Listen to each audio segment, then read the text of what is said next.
Salut, je suis Nancy. Bienvenue à ma série 52 habitudes à développer cette année.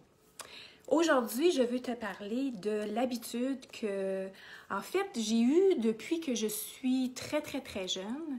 Et je me suis aperçue en lisant des livres, en fait c'est lire, je me suis aperçue en lisant des livres que c'est une habitude que les gens à succès développent. Et ils nous conseillent de lire 30 minutes par jour.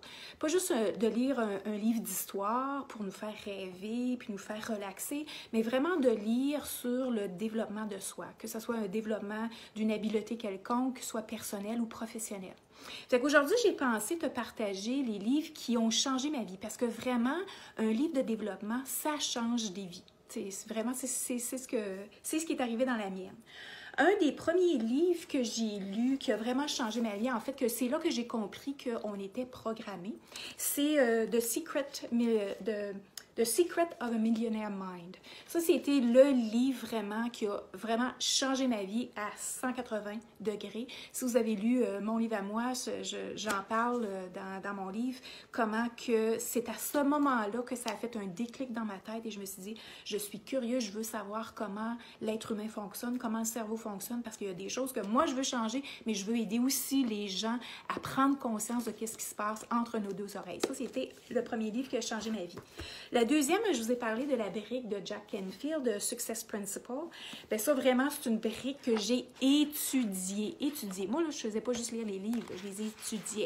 So, j'ai fait des listes des principes de base que je voulais changer dans ma vie, que je voulais améliorer, que je voulais intégrer dans notre entreprise, au sein de notre équipe.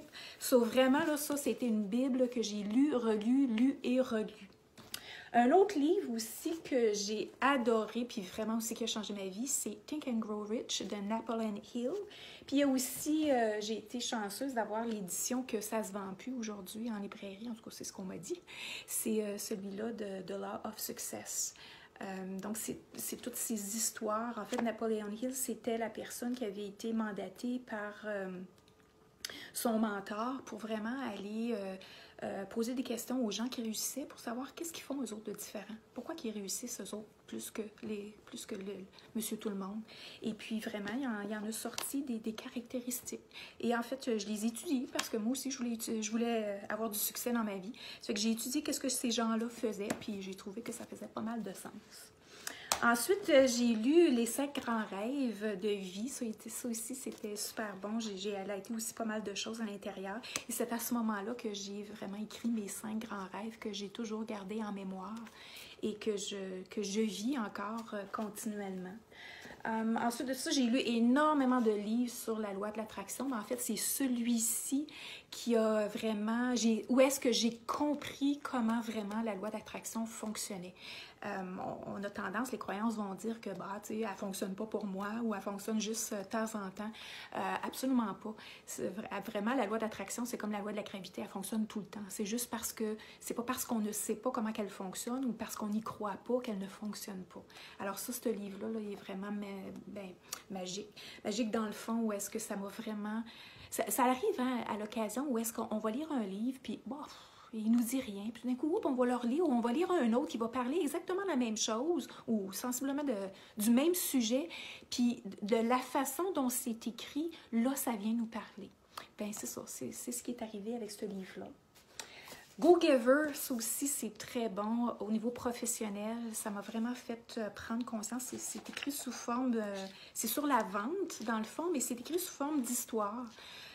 Sur comment, en fait, rentrer en relation avec les gens avec lesquels on veut présenter nos services. Parce qu'en fait, souvent, c'est une des problématiques qu'on a, hein, le fameux syndrome de l'imposteur, où, tu sais, je suis qui, moi, où on n'aime pas le rejet. Donc, aussitôt qu'il y a quelqu'un qui nous dit non, c'est très difficile de recogner à une autre porte. Alors, ce livre-là m'a vraiment aidé à comprendre différentes stratégies pour que je continue à bien me sentir, même si les gens me disaient non. Parce que oui, ça arrive que les gens nous disent non. Et puis, bien naturellement, je vais vous parler de celui-ci, hein, Briser la chaîne. C'est celui que j'ai écrit l'année passée. En fait, c'est un petit livre qui est un peu... un résumé de tout ce que j'ai appris de comment l'être humain fonctionne, comment notre cerveau fonctionne, Et c'est vraiment une ébauche, là, donc il n'y a rien de détail, c'est vraiment écrit le plus simplement possible pour aider, inspirer les gens qui commencent dans le développement personnel à comprendre des principes de base de comment notre cerveau fonctionne puis comment l'utiliser à son plein potentiel. Alors, lire 20 à 30 minutes par jour, c'est que ce soit un article pour développer une habileté quelconque, que ce soit au niveau personnel, professionnel, ça peut être au niveau familial, ça peut être par rapport à vos enfants, ça peut être par rapport aux émotions ou à la communication, ça peut être plein de choses. Ce que ça apporte de lire, en fait, c'est de l'information. Puis c'est ça qui se passe. Hein? Pourquoi on écrit un livre, dans le fond? C'est parce qu'on sent qu'on a quelque chose à partager au monde en entier. C'est pour ça qu'on écrit un livre. Puis des livres, là, il y en a, là, j'en ai une bibliothèque bien pleine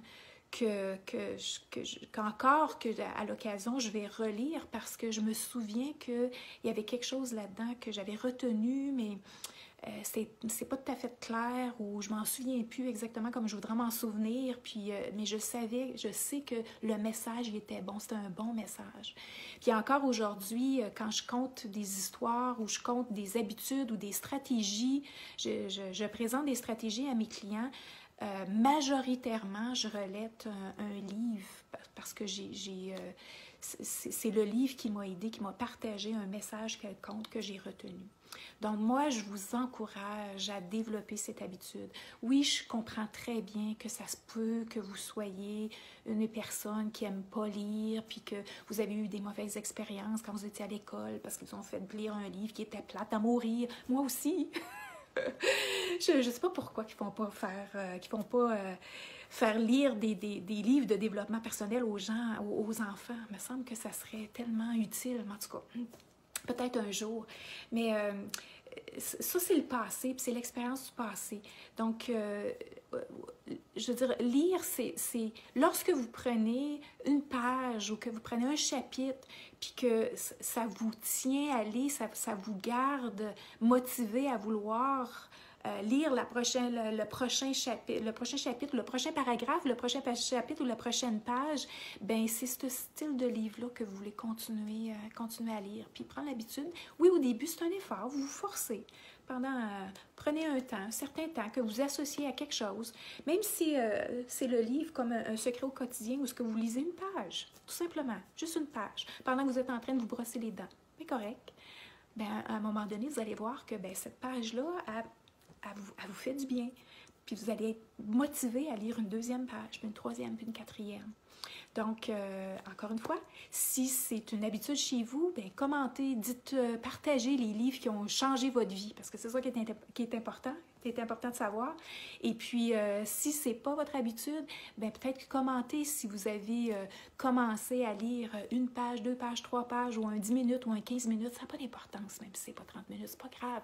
Qu'est-ce qui est important, c'est de développer. C'est un processus. Donc, peut-être qu'un jour, vous allez vraiment aimer de lire des livres qui vous aident à développer des habiletés. Alors, d'ici là, bien, bonne lecture, bon succès!